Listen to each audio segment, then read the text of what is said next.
पिता और पुत्र और पवित्र आत्मा के नाम पर आमीन। ख्रिस्त में मेरे प्यारे भाइयों बहनों, आज के पहले पाठ में हमारा परमेश्वर पहला और सबसे बड़ा आज्ञा के बारे में बताया गया है। और पहला और सबसे बड़ी आज्ञा क्या है?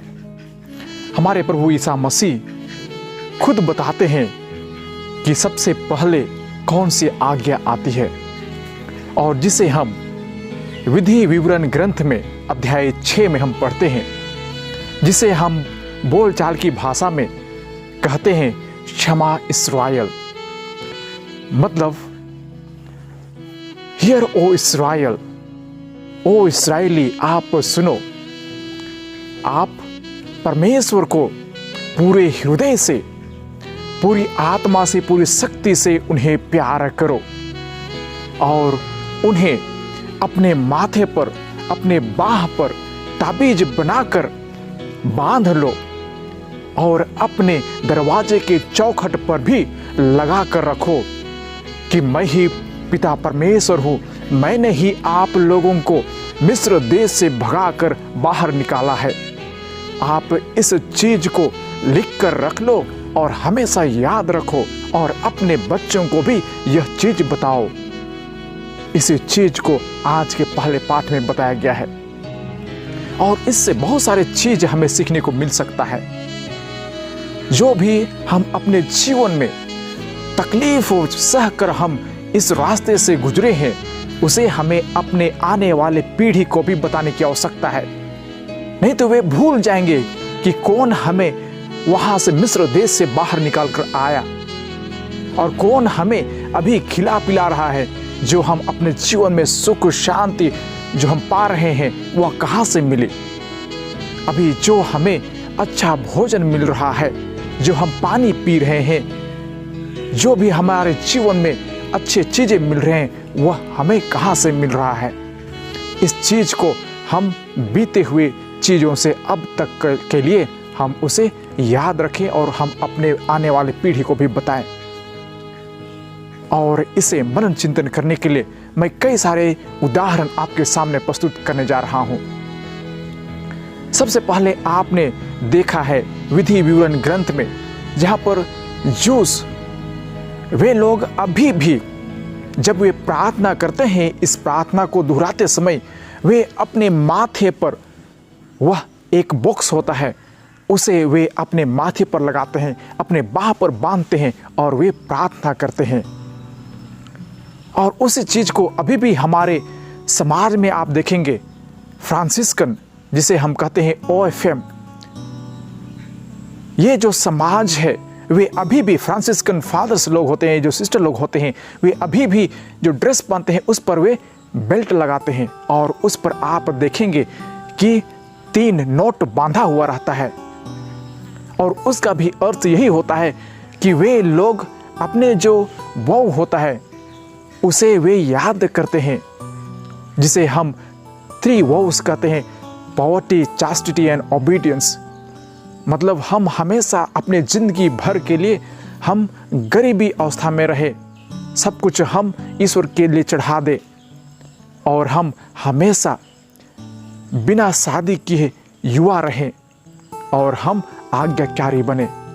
तो इस चीज को याद करने के लिए वे बेल्ट लगाकर उस पर 3 नोट बांधते हैं और वे 5 बार घुमाकर बांधा जाता है, जिसे वे 5 प्रभु यीशु ख्रिस्त के घाव को याद दिलाती है।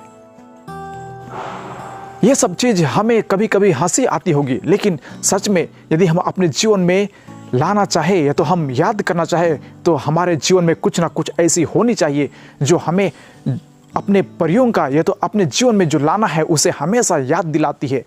हम कहीं भी हो, कुछ भी करते हो, लेकिन वह चीज़ यदि हमारे शरीर में बंधा हुआ है, हम उसे ढोकर चल रहे हैं, तो हमें हमेशा याद दिलाती रहती है, दिनों भर, रात भर। आप जानते हैं हम सभी लोग वह क्रूस डालते हैं, मतलब यीशु मसीह का क्रूस हम अपने गलों में टांग लेते हैं, लेकिन उसका अर्थ क्या होता है, क्या हम समझते हैं?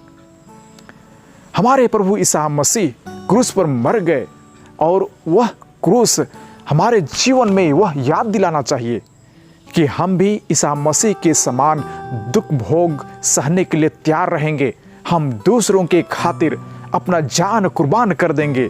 क्या यह सब हमें याद दिलाता है जब हम क्रूस पहनते हैं? कई सारे लोग हम ऐसे अपना फैशन के लिए पहन लेते हैं, अपना स्टाइल दिखाते हैं, लेकिन हमें याद करने की आवश्यकता है। बहुत सारे चीज हैं जो कुछ हमने अपने पुरखों से सीखा है, उसे हमें आने वाले पीढ़ी के लिए भी देने की आवश्यकता है, और उसे हम भूल जा रहे हैं, हम दे नहीं पा रहे हैं। आप जानते हैं हमारे समाज में हमारी अपनी भाषा है, हमारी अपनी कल्चर है, रीति रिवाज है। उस चीज को कितने लोग आज नए आने वाली पीढ़ी के लिए हम दिखा रहे हैं या तो हम बता रहे हैं। उसी चीज को आज के पहले पाठ में बताया गया है कि हम उन्हें आने वाले लोगों के लिए बताएं, वे याद रखें। हम अपने जीवन में हमारे माता पिता बहुत ही लंबी उम्र से लेकर अभी तक वे कितनी तकलीफें सही है और हम बच्चों को पढ़ाया है, लेकिन क्या उस तकलीफ को हम अपने बच्चों के लिए समझने के लिए वह तकलीफ देने को तैयार हैं या तो उन्हें बताते हैं? यदि हम उन्हें वह तकलीफ और मुसीबतें का सामना करने के लिए हम उन्हें बताते नहीं है या तो हम उन्हें देते नहीं हैं, तो शायद वे सब कुछ भूल जाएंगे। और यही कारण है आज हमारे छोटे छोटे बच्चे थोड़ी सी भी तकलीफ होती है तो वे उसे सहन नहीं कर पाते हैं। जरूर हम इन्हें याद दिलाएं, जैसे परमेश्वर ने कहा कि हम उसे अपने माथे पर बांध ले, हम अपने बाह पर ताबीज बनाकर बांध ले, और हम अपने चौखट पर भी लिख कर रख ले कि हमने उस मिस्र देश से कैसे बाहर निकला और किसने हमें बचाया। जरूर हम अपने बच्चों को अपने तकलीफ के बारे में, अपने जो परिय में हमारे समय में जो होते थे, कितने तकलीफ सहकर हम आगे आए हैं, आज इतने बड़े आदमी बने हैं, उसे हमारे बच्चों को भी सिखाने की आवश्यकता है, बताने की आवश्यकता है।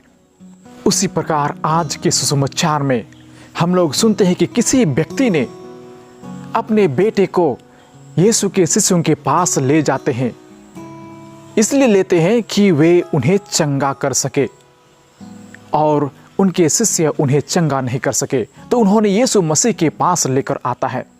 और ईसा मसीह कहते हैं कि रे अल्प विश्वासी, कब तक मैं आपके साथ रहूंगा, और उन्हें वे चंगा करते हैं। और फिर बाद में उनके शिष्य उनसे पूछते हैं कि हम उन्हें चंगा क्यों नहीं कर सके, तो उन्होंने कहा कि आपके विश्वास के कारण। यदि आपका विश्वास राई के दाने के बराबर भी होता, तो यदि आप कहते यह पहाड़ यहां से वहां तक हट जाए, तो वह हट जाता।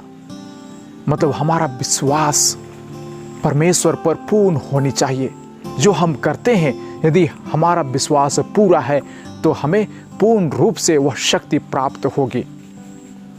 आइए हम सभी लोग आज के पहले पाठ और आज के सुसमाचार पर हम गौर करें, हम पूर्ण विश्वास करें, और हम लिख कर रख ले कि जो कुछ भी हमने सीखा है उसे हमारे आने वाली पीढ़ियों के लिए भी देते जाना है और उन्हें हमें सिखाना है।